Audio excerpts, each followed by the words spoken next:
So is buying a new car in 2026 a scam? Let's find out. What's bad about cars made in the last 25 years? And please be very specific. Oh, I will. The first problem with new cars is you lose money hand over fist to depreciation. Yes. And then if you have to take out a loan for it, you're also paying interest on that. Yes.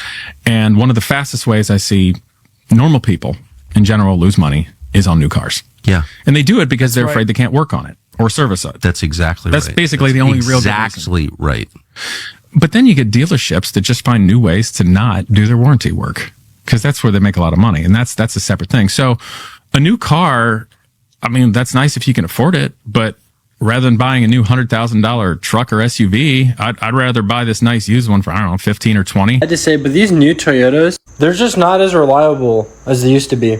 And now with the prices being so much more expensive than they used to be, like this Corolla Cross non-hybrid, $32,500 for the MSRP. I mean, this is just like a bare bones type of car. Yeah, you could say it has like leather seats, but it's really just a bare bones car. But the biggest problem is when you come under the hood here, these new drivetrains just are not it. First off, the CVTs, which we all know, a regular CVT, no bueno, no bueno. This thing's gonna be toast, like that. And the comments agree. New cars are way worse than before. Toyota and Honda have begun their down spiral journey, soon to match Nissan. And it is now Wednesday, and my car's dead. And I'm sitting on the side of the road waiting for a tow truck. Anyone else have this experience with a brand new Tesla? There is a ton of people in America that are against these electric cars. I mean, read some of the comments. Get rid of the POS and get yourself a Toyota, Honda, or BMW. At this point, any car from any year is better than Tesla. And of course, then you have the people that love Tesla, love electric cars, love Tesla and Elon Musk, and they say you gotta charge it. As a Tesla owner, it's not Elon's fault. Get with Tesla. Full accessory power active. Okay, now watch. I'm gonna turn it off again. Because there is actually a way to get it to start. Would you like to see how? It was so cute, like a month ago. Okay, we're gonna auto start it. And she kicks on. Yay, right? Start.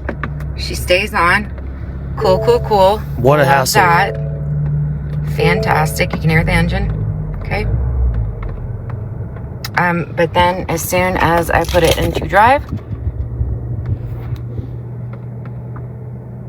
I hate it here. Watch what happens when I try to start. We even have people that are for techs in the comments. They're saying definitely something wrong with the computer system. For starters, it's a Ford. My husband always says to never buy the newest model because there are always glitches and hiccups. I get it now. Anyone who's buying these Trailblazers, buying a 3-cylinder, it's just your GM typical plastic everywhere, fabric cloth seats, all plastic everywhere. At least you do get some fabric, some nice soft touch fabrics, I guess. I feel like everything on this car is literally plastic, just what a shame. cheap plastics everywhere. This Toyota already has 10,000 miles on it. And guess what? It's already broken. Look at that. It's out of windshield washer fluid. Tell me why that notification, right, tells you to call the dealership, hit details, or dismiss. It's out of windshield washer fluid. That's the only warning light on the dash. Why do I need to call the dealership? Because I need $4 worth of windshield washer fluid in this car. What a scam. They're just building these new cars to last you a couple years. Get them right outside of warranty. I mean, look at that. They're putting 0W8 motor oil in. This is a CVT transmission.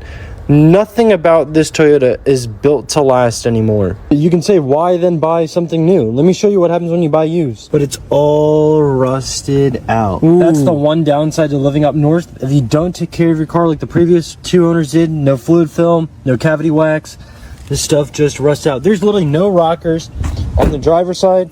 The back quarter panel's rusted out. The side of the truck looks like it was used in the demolition derby. With a baseball bat. It will not go in reverse. Every vehicle in my driveway is fucking blocked in because this fucking thing will not go in reverse. We've done everything. We've unhooked the fucking battery. We've turned the car off. We've turned it back on. We've done it in every fucking mode. This piece of shit will not go in fucking reverse.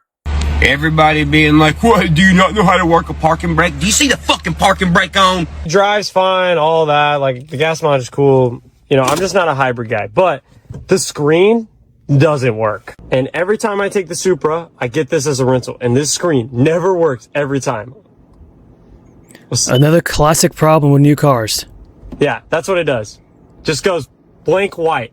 Keep in mind, this is a brand new Camry, 2025. And it has done this every time I've tried to use this car. When I picked it up, when I dropped off the Supra and drove this to work the same morning, which was Tuesday, blank.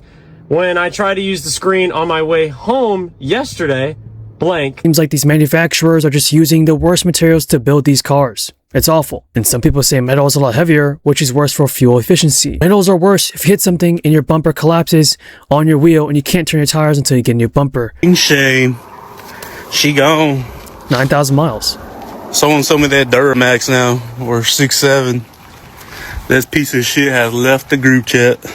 Brand new truck. The comments are roasting him, saying the dealers are going to deny the warranty because of the oversized tires and level kit. Ford and Dodge are just as bad. After the pandemic, it's all junk. I'm literally driving and it says the engine is off. Whoa.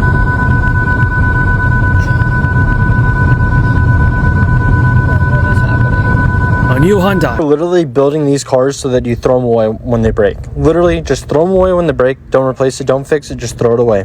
So I'm installing a camera Or buy a system, new one if and you're I forced messed to. up. Somehow I got myself locked. I'm pretty sure I didn't loop the piece all the way through on the handle.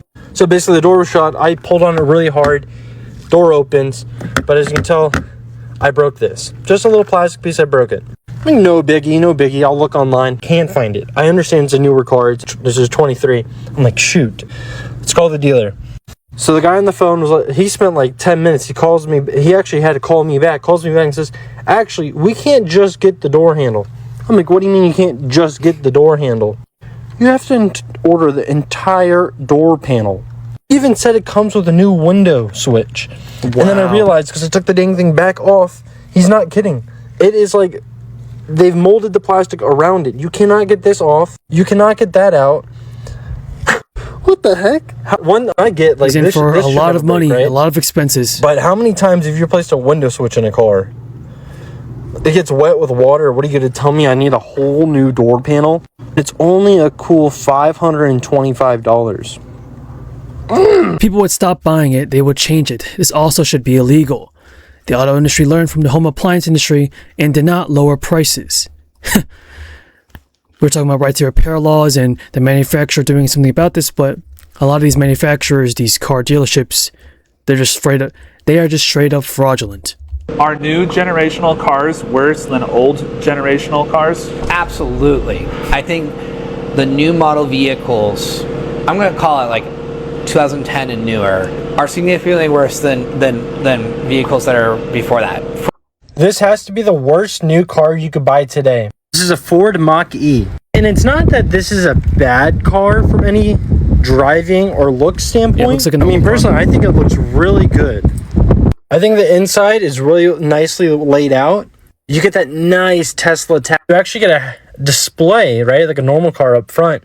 First thing has to be on how fast it depreciates. So right here, this has an MSRP of $50,000. And currently today with 15,000 miles, this is worth $23,000. So granted, it wasn't purchased at $50,000. It was purchased for $43,000. But still, to lose $20,000 in the first year Depreciation is mind-blowing. And that is not just a one-off thing. I saw someone on the forum today with a Mach-E GT that they paid $60,000 for, and the dealership only offered them $31,000 and it had 10,000 miles on it, and it was 1 year old also. Depreciation is also another terrible thing about buying a new car.